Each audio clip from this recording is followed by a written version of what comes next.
here for our weekly press conference with head coach Carolyn Condit. Coach, Miami had a dominant week once again as it swept two of the top teams in the MAC in Ohio and Kent State. Defensively, the Red Hawks held those two opponents to a 114 attack percentage. What has been the key to holding good offensive teams to such low percentages? Well, there's a couple things that combine in a very good way, and I thought we had a very fine serving weekend. We used our first contact in the serving box as a weapon, not just a serve, and that keeps opponents off balance when they can't pass efficiently to their setter. So I want to credit the servers and how well they did.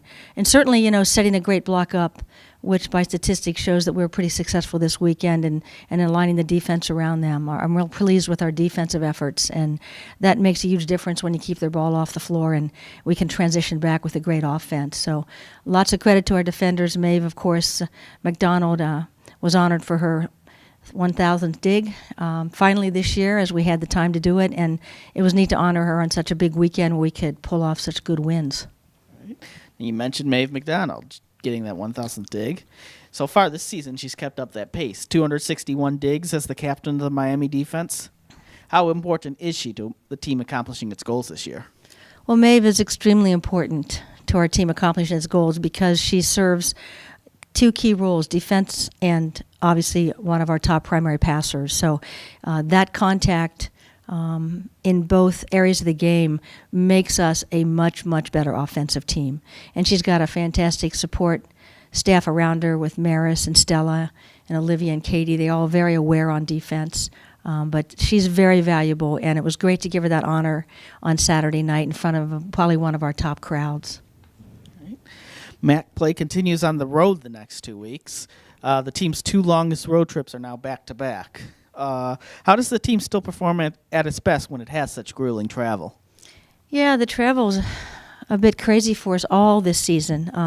But, we're in great shape. The girls take pride in being in good shape. We condition well. We practice in a way that it helps us stay in shape for the 3, 4, or 5 set matches. So we're not too worried about that. I think it's a matter of just handling the academic work and leaving town with peace of mind and just focusing on one match at a time, which they've been very good at.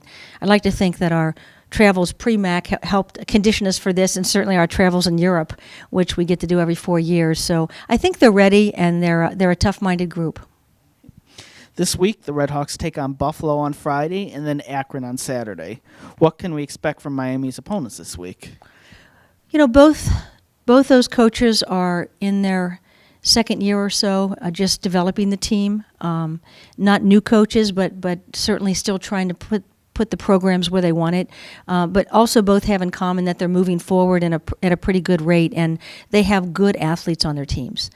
So again, we're just exploring that film now, but we see their strengths and some of their serve-receive patterns, and obviously every team is working on getting better in different areas. So I don't think they're going to be teams that we cannot really go after.